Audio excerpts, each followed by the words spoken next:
50대가 참 묘한 시기입니다. 평생 달려온 일의 끝자락과 한 번도 가보지 않은 노후의 경계선에 서 있으니까요. 지금까지는 얼마를 더 벌까를 고민하면서 살았다면 이제는 가진 돈을 어떻게 불리고 지킬까를 고민해야 하는 시기입니다. 은퇴라는 파도를 넘기 위해서 우리에게 필요한 건 거창한 대박 수익이 아닙니다. 이른바 4대 통장이라고 불리는 ISA, 연금저축펀드, IRP, 그리고 퇴직금 제도를 내 편으로 만드는 지혜입니다. 이 도구를 제대로 이해하고 순서만 잘 짜도 세금은 줄이고 노후는 든든하게 채울 수 있습니다.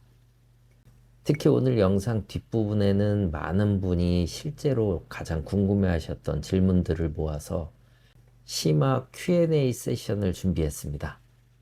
지금 당장 500만 원이 있다면 어디에 먼저 넣어야 할지 이런 아주 현실적인 답변들을 담았으니까 끝까지 시청하셔서 여러분의 소중한 노후 자금을 지키는 힌트를 꼭 얻어가시길 바랍니다.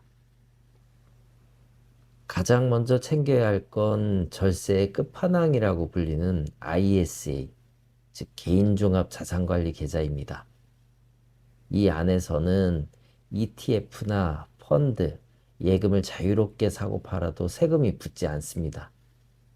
3년만 유지하면 수익 중에 200만 원, 또 서민형은 400만 원까지 비과세 혜택을 줍니다. 그 이상 수익이 나도 세금은 9.9% 뿐입니다. 가입 방법은 간단합니다. 증권사에서 중개형 ISA를 만드세요. 또 국내 주식보다는 S&P 500이나 나스닥 100을 추종하는 국내 상장 해외 ETF에 투자하는 게 유리합니다. 글로벌 분산 투자와 절세 효과를 동시에 누릴 수 있으니까요. 제 주변의 김 부장님 사례를 들려드릴게요. 이분은 ISA를 단순히 돈 넣어두는 곳으로 보지 않았습니다. 만기를 20년 길게 잡았지만 딱 3년이 되는 시점에 계좌를 해지해서 수익 400만 원에 대한 세금을 한 푼도 안 내고 전액 수령하셨죠. 그리고 그 돈을 다시 ISA에 넣고 재가입을 하셨습니다.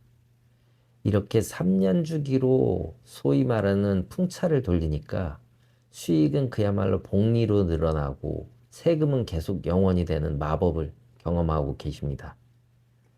여기서 작은 팁을 드리자면 만기 설정은 처음부터 30년처럼 길게 잡으세요. 3년만 지나면 언제든지 해지할 수 있으니까 마음 편하게 장기 투자로 가져가는 겁니다. 그렇게 3년 뒤에 해지를 해서 비과세 혜택을 챙기고 또 다시 가입하는 풍차 돌리기를 반복하면은 세금 혜택은 계속 축적됩니다. 무엇보다 이때 해지한 돈을 연금저축 계좌로 옮기면 추가 세금 공제까지 받을 수가 있으니까 은퇴자에게는 그야말로 절세 최고 루트가 됩니다. 다음은 연금저축 펀드입니다. 많은 분들이 세액공제용으로만 생각하시지만 50대에게는 자유로운 투자 통장으로 의미가 더 큽니다. 당장에 몇십만 원 공제받는 것보다 나중에 돈이 필요할 때 페널티 없이 원금을 꺼내 쓸 수 있는 유연함이 더 중요하기 때문이죠. 연금저축펀드는 IRP보다 구조가 자유롭습니다. 담보대출이나 부분 인출도 가능하죠. ISA에서 3년간 잘 굴린 자금을 이 계좌로 다시 받아서 다시 투자하세요. 절세 바통 터치가 일어나는 셈입니다. 반면에 IRP는 조금 신중해야 합니다. 박 이사님이라는 분은 세액공제를 많이 받으려고 IRP에 무려 900만 원을 꽉꽉 채워 넣었습니다. 그런데 작년에 자녀 결혼 자금이 급하게 필요해지셨죠. IRP는 법에서 정한 아주 특별한 사유가 아니면 부분 인출이 안 됩니다. 결국에 그동안 받은 세액공제 혜택보다 더 큰 해지 가산세를 물고서 계좌 전체를 해지하셨습니다. 얼마나 아까운 일인가요? 그래서 50대에게는 돈이 묶이는 IRP보다는 ISA나 연금저축펀드를 우선순위에 두시길 권합니다. IRP는 정말 급하게 쓸 일이 없는 자금에 한해서 마지막 순서로 활용하는 게 안전합니다. 자, 오늘 영상의 하이라이트입니다. 여러분의 댓글이나 메일로 가장 많이 물어보시는 질문들을 모아봤습니다. 앞에 내용이 원칙이었다면 지금은 실전입니다. 지금 당장 여유자금 500만 원이 있다면 어디에 먼저 넣을까요? 제 대답은 단호합니다. 무조건 ISA가 1순위입니다. 이유는 세 가지인데, 첫 번째, ISA의 비과세 혜택은 나중에 은퇴 후에도 가입하고 싶어도 소득 요건 때문에 가입이 제한될 수 있습니다. 지금 소득이 있을 때 자격을 챙겨야 합니다. 둘째, ISA는 3년만 지나면 원금과 수익을 모두 세금 없이 꺼낼 수 있어서 비상금 역할이 가능합니다. 셋째, ISA에서 불린 돈을 연금계좌로 옮기면 옮긴 금액의 10%를 추가로 세액공제를 해주는데 이 혜택이 정말 쏠쏠합니다. 500만 원이 있다면 일단 ISA에 넣고 미국 지수 ETF를 사두세요. 그것이 가장 높은 효율의 시작입니다. ISA 만기 자금을 연금저축으로 옮기면 무조건 좋은 건가? 세금 혜택만 보면 무조건 좋지만 자금의 용도를 잘 따져봐야 합니다. ISA에서 연금저축으로 돈을 옮기면 전환 금액의 10%, 최대 300만 원까지 추가 세액공제를 해줍니다. 예를 들어서 ISA 만기 자금 3천만 원을 옮기면 300만 원에 대해서 약 13.2에서 16.5%의 세금을 돌려받는 거죠. 그냥 앉아서 40에서 50만 원을 버는 셈입니다. 하지만 여기서 주의점이 있습니다. 연금 계좌로 들어가는 순간 이 돈은 원칙적으로 55세 이후에 연금으로 받아야 재가치를 합니다. 만약에 1, 2년 안에 자녀 결혼 자금으로 써야 할 돈이라면 옮기지 마시고 IS 해지 상태 그대로 들고 계시는 게 현명합니다. 주식 투자가 무서운데 ISA에서 예금만 해도 되나요? 그럼요, 당연히 됩니다.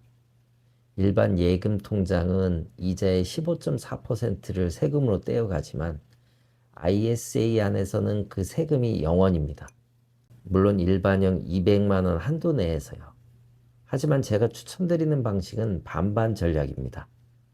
500만 원 중에 250만 원은 안전한 예금에 넣으시고 나머지 250만 원은 S&P 500 같은 미국 시장 전체에 투자하는 ETF에 넣어보세요. 50대에게 가장 무서운 건 주가 하락이 아니라 내 현금의 가치가 물가 상승률을 못 따라가는 겁니다. ISA라는 든든한 절세 보호막 안에서 아주 조금씩만 위험자산의 비중을 늘려보시는 연습을 추천합니다.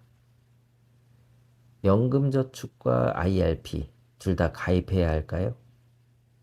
효율을 따진다면 연금저축펀드 600만 원을 먼저 채우는 게 정석입니다. 많은 분이 IRP가 세액공제 한도가 900만 원으로 높으니까 무조건 좋다고 생각하시는데 우리 50대에게는 유동성이 목숨보다 중요합니다. 연금저축펀드를 급할 때 세금을 좀 더 내더라도 필요한 만큼만 부분 인출이 가능하지만 IRP는 아이의 계좌를 통째로 깨야 합니다. 따라서 1년에 600만 원까지는 연금저축펀드에 넣어서 운영하시고 그보다 더 여유가 있고 이 돈은 정말 하늘이 무너져도 은퇴 후에 쓸 거다. 이런 확신이 서는 금액에 한해서 나머지 300만 원을 IRP로 채우시길 바랍니다. 자, 정리해 볼까요? 우선 ISA를 만들어서 미국 지수 ETF 중심으로 3년 이상 굴리세요. 그 뒤에 비과세로 해지한 돈을 연금저축 펀드로 옮겨서 장기 투자하면서 필요할 때 조금씩 꺼냈으면 됩니다. IRP와 퇴직금 점검은 그 다음입니다. 50대의 투자 목표는 고수익이 아니라 세금 최소화가 되어야 합니다. 은퇴를 앞둔 우리에게 가장 큰 적은 세금과 유동성 부족이니까요. 결국에 중요한 원칙은 하나입니다. 돈이 흘러야 한다는 것. ISA에서 절세로 불린 자금이 연금저축으로 이어지고 그것이 다시 평온한 노후 생활비로 전환되는 선순환 구조. 이 구조만 잘 짜놓는다면 은퇴 후 30년, 그리 막막하지만은 않을 겁니다. 지금 기분 좋은 흐름 시작해보는 건 어떨까요? 지금까지 아제이슨이었습니다. 고맙습니다.